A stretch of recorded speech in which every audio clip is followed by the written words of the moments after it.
The Cubs fall again for the second straight night to the Colorado Rockies in heartbreaking fashion. Another blown save, which I believe is the Cubs' 20th of the season, which is just too much to overcome in a playoff race, as those hopes have severely dwindled. We're going to talk about that. We're going to talk about the rubber match of this series and the rest of this Cubs season. Are they playing for next year, or are they still clinging to some hope of the postseason? That and more on this edition of the Cubs Baseball Channel. Make sure to like and subscribe. Get in that comment section. Let us know how you feel about this team as their playoff chances are hovering below 1%.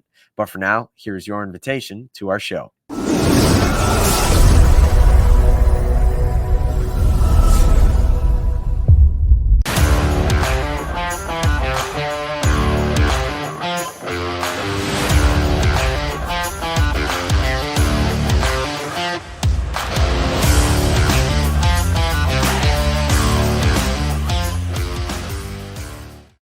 Hello, everybody, and welcome to the Cubs Baseball Channel. My name is Anthony Pasquale, and you can find me on Twitter at ant_Pasquale3. You can also find our show, the Cubs Baseball Channel, on Twitter, Instagram, and TikTok. So make sure to follow us along on there.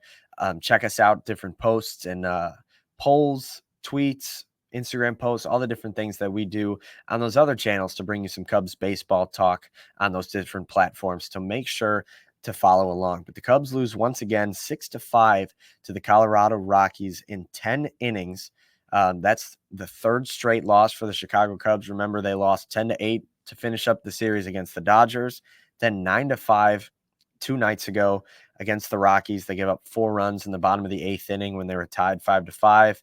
And then yesterday, the Cubs were up 2-0, and they gave up a run in the 6th, 7th, 8th, 2 in the 9th, and 1 in the 10th to lose 6-5. 2 extremely winnable games that the Cubs probably look back on and think we should have won this. But we're not only talking about here in September, but you can go back to April and May and June and say that was a game the Cubs definitely should have won. And this was a game the Cubs definitely should have won.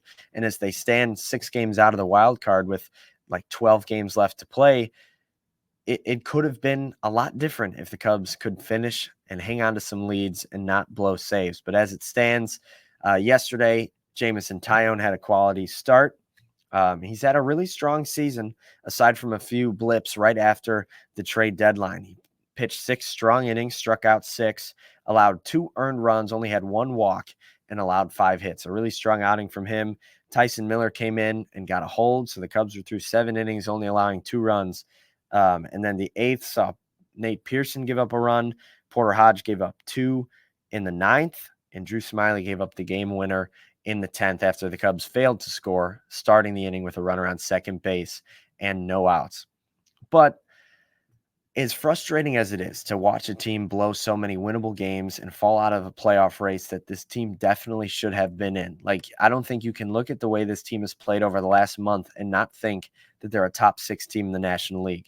But the fact of the matter is, for 2 months of the season, they played like a bottom 3 team in the National League, and that's not good enough. So if you're going to take any bit of solace in the fact that the Cubs are going to miss the playoffs, they've been playing for about a month with a razor-thin margin for error. And after losing the series to the Pirates, the Cubs recovered nicely, won a series against the Dodgers, which is very difficult to do on the road. But then, of course, lost this series against the Rockies, dropping the first 2 games.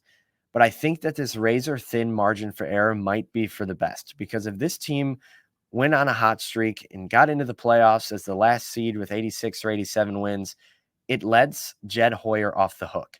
It allows him to say, hey, we were a playoff team. That means we're doing something right, which is not the way you should be thinking. This team needs to make the adjustments necessary to go deep into the playoffs. And I think we all realize that this team isn't capable of that this year. They struggled on the base pass for a large part of the season. They're really bad late in ball games. Jorge Lopez and a few other pitchers, Porter Hodge, have had really strong seasons to kind of cure some of Jed Hoyer's mistakes. But Adbert Alzolay got hurt, and you were counting on him to be your closer. And Hector Neris was not the pitcher that you thought he would be. He was DFA'd before the season even came to an end. And You look at so many winnable games that slipped through your fingers because you just gave them away, whether it was poor defense, poor base running, a lack of hitting with runners in scoring position, or just simply blowing saves. This Cubs team probably has 10 to 15 games that they wish they had back.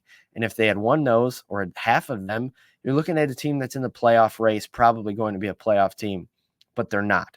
And I hope Jed Hoyer can look in the mirror and realize that returning this same roster with a new manager was not enough to improve this team enough to make the playoffs. It was not enough to turn this team into a division winner, not enough to turn this team into a playoff contender.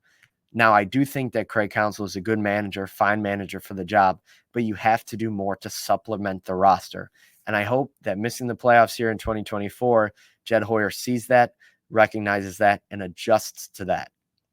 It could come from within the organization. The Cubs have 8 top 100 prospects, and they have 3 players who had phenomenal rookie seasons: Crow-Armstrong, Michael Busch, and Shota Imanaga.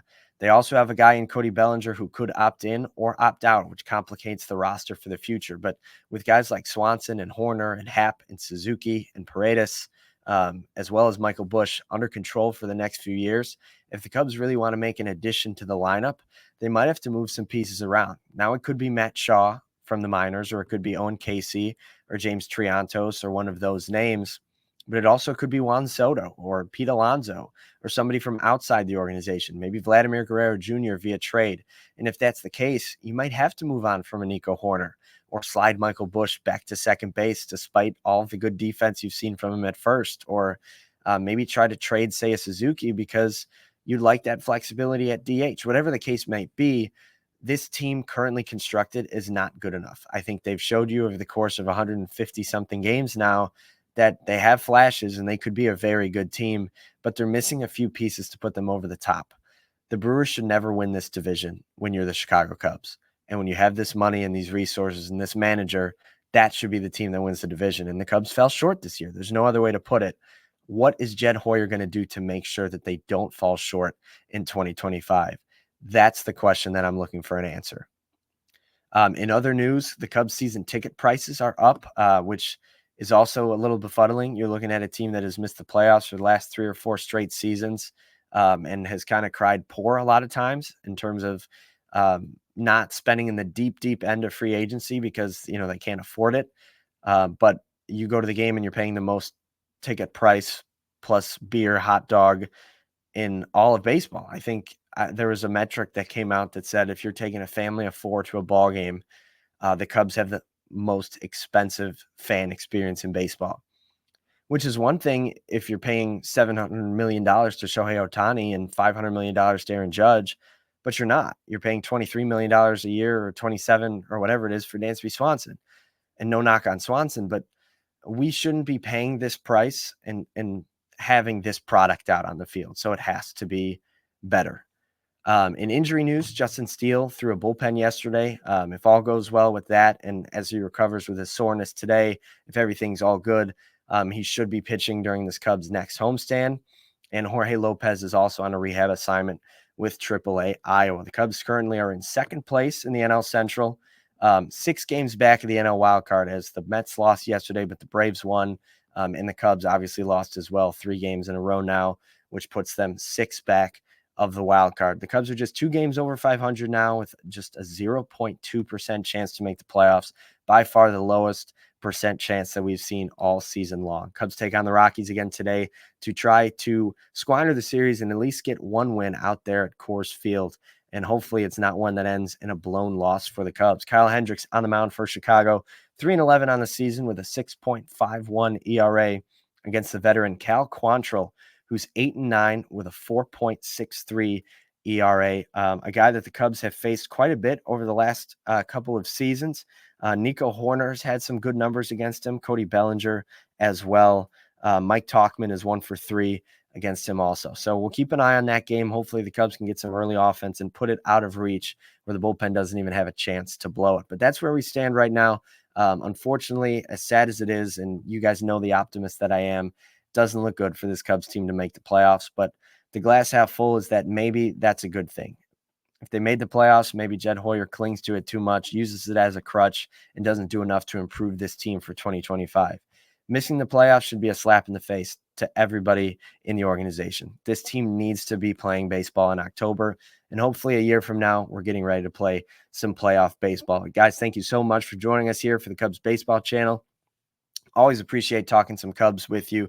Get in that comment section. Let me know what you think the Cubs need to do to be playing playoff baseball again in 2025. But for now, keep liking and subscribing, following us on Twitter, TikTok, and Instagram. And we will talk to you guys tomorrow, hopefully after a Cubs W.